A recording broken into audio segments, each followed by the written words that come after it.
Guys, welcome back to my YouTube channel, Travel with Flex. So today, guys, I'll be listing the process and showing the procedure on how to apply for Austria visa. There's difference between the visa and there's difference between the RP. So please don't forget to like and subscribe to my YouTube channel and turn on the notifications so that any video I'm dropping, you'll be the first person to see the video. So let's get to it. Now, first thing you should understand is that you must have passed through all the whole process, verification and legalization. You must have gotten school, you must have gotten admission to a university there before you can proceed to applying for a visa. And note this is very important if you don't know that even though you get admission to a university and you did legalize your document, and even the school didn't accept a request for legalized document, in process of applying for the visa, the embassy will request for a legalized document because it's part of the requirement that your documents are legalized to access or come into their country as a student. So this is very important and you should know this. So now the first thing you need to get is your valid international passport. Make sure you're having at least 2 page or 3 page that is available. At least, and don't make sure that it's not expired yet. So get that in place. And once you get that, get your passport. That's your photo shot. International format, not the local one that we use here that's very short. The international one. That one is more bigger. That one is more bigger. It's more bigger. So make sure if you're going to take the passport, make sure it's the bigger one they are going to snap you. Make sure it's the bigger one they're going to stamp you. Don't go for the smaller one that is kind of very short.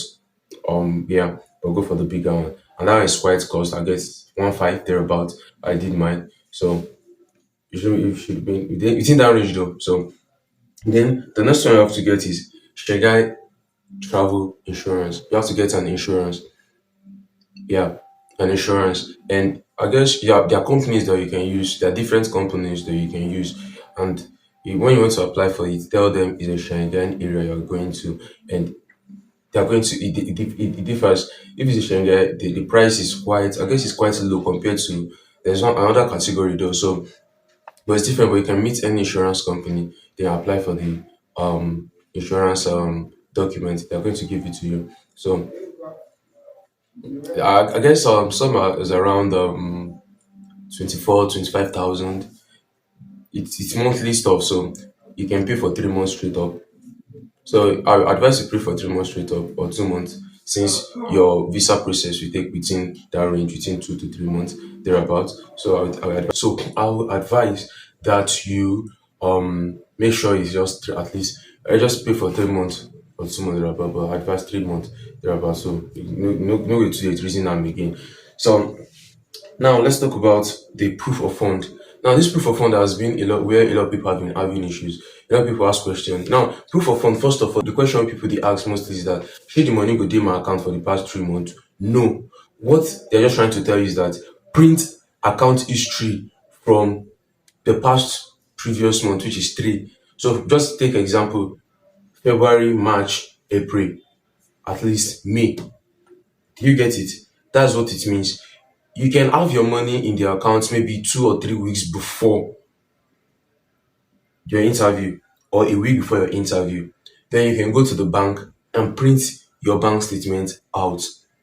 It's as simple as that. But make sure before then you've been carrying out some transaction on the account showing inflow and outflow, like yeah, they use this money, do they use this account, do things, money they let me say you just do one because of POF, they will start the suspect and when they ask question, they raise question. You understand? Let me say the money just jam in at once. If the money jam in at once, they usually like they ask question like how far, how this thing just take enter like this, like answer this question. That is how most of them does. They want to start asking questions. So that's what you understand. And so I'll be doing a video basically for only proof of fund alone. Proof of fund, I'll be doing a video on that. So just stay tuned for that. So the next document you will need is family ties. You know, most of them, but the embassy want to know that okay, after you finish for their place, you get something when you come back, come do for your country. Some of them they know say you know they come back. They don't say you no go on come back, but at least just convince them. That kind of thing. So at least have family ties. Okay, I get business way they happen for you, my family business when I had to get share, stuff like that. Or a land showing that okay, you have something that goes back to your country, stuff like that. So that's that for that.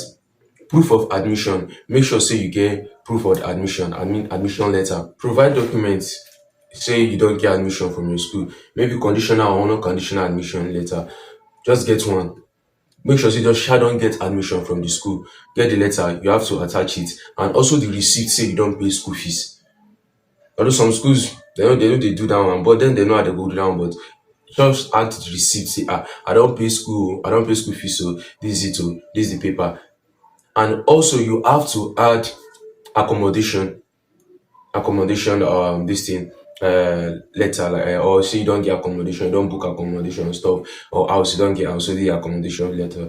There are agents that do it there, get to your house and give you a letter, okay, you've got an accommodation. And some you can use hotel, you can just book hotel and use that one to in place, just to replace it. So I think that this should answer most of the question we people do ask about applying for visa. Yeah. And before I finish, I said visa is different from the RP. After I find okay, so after you must have finished with the whole process, so the embassy will get back to you, telling you your documents and everything has been verified by Austria authority over there. After they transfer your documents you submit to them, they'll get back to you and tell you, okay, you should go to Abuja and apply for your visa. That is one they are going to stamp. They are going to stamp on your passport. So after stamping on your passport, now when you get to Austria, then that is when you now apply for your original RP, that is the resident permit, which will be up to a year, like the duration. But this one that you are going to have from your country, in Nigeria anywhere, is just for 3 months. So that's what you just understand, just for 3 months. So basically that's it. So as I said earlier on, I said I'm going to do a different video on POF. So just check the link up here and you get you can just watch the one for the POF. How I break everything down, and you know so I think that should do. So don't forget to like and subscribe to my YouTube channel and turn on the notification bell.